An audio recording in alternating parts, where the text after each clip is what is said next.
নিজেদের নিরাপত্তার শঙ্কায় ওসমান হাদির মৃত্যুর পর পুলিশ মব ভায়োলেন্সের বিরুদ্ধে কঠোর হয়নি বলে জানিয়েছে ডিএমপির অতিরিক্ত কমিশনার এস.এন. মোহাম্মদ নজরুল ইসলাম।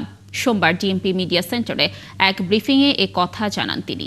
প্রথম আলো ও ডেইলি স্টার ভবনে হামলার ঘটনায় ৩১ জনকে শনাক্ত করা হয়েছে ও ১৭ জনকে গ্রেফতারের তথ্য জানান অতিরিক্ত কমিশনার এস.এন. মোহাম্মদ নজরুল ইসলাম। সুমন তানভীরের প্রতিবেদন। 18 ডিসেম্বর সন্ধ্যায় সিঙ্গাপুরে চিকিৎসারত ওসমান হাদির মৃত্যুর খবর দেশে পৌঁছার কয়েক ঘন্টার মধ্যেই শুরু হয় উত্তেজনা। রাজধানীর বিভিন্ন স্থানে শুরু হয় বিক্ষোভ। এমন পরিস্থিতিতে একদল আক্রমণ করে কারওয়ান বাজারের দৈনিক প্রথম আলোর ও ফার্মগেটের ডেইলি স্টার কার্যালয়ে, চালায় ভাঙচুর ও লুটপাট। পুরো ঘটনায় পুলিশের ভূমিকা নিয়ে হয় ব্যাপক সমালোচনা।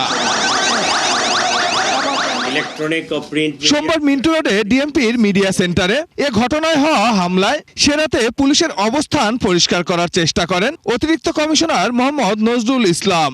কারওয়ান বাজারের যে ঘটনাটা, ওখানে যে অবস্থা ছিল, এটার অন্তরালে আরও কিছু বিষয় আছে। আমরা যদি ওখানে অ্যাকশনে যেতাম তাহলে গুলি হইতো, 2-4 জন মারা যেত।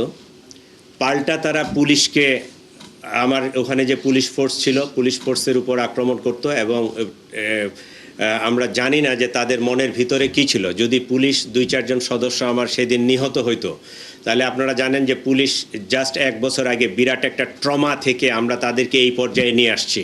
সামনে ইলেকশন, এই পুলিশের যদি আবার নতুন করে ক্যাজুয়ালিটি হয়, এই পুলিশটাকে দিয়ে আমি সামনে আগাইতে পারবো না। সাইবার অ্যাক্ট সহ এই মামলায় মোট 4টি ধারা সংযুক্ত করা হয়েছে জানিয়ে অতিরিক্ত কমিশনার জানান, হামলায় জড়িত কাউকে ছাড় দেওয়া হবে না।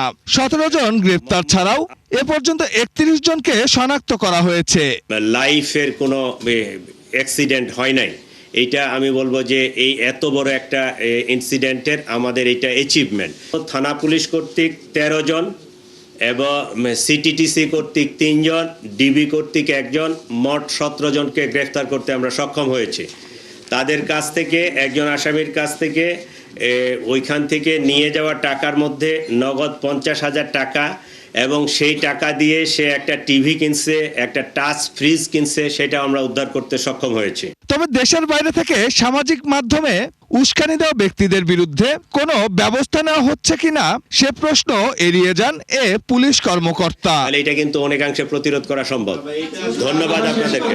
সুমন তানভীর, 71, ঢাকা।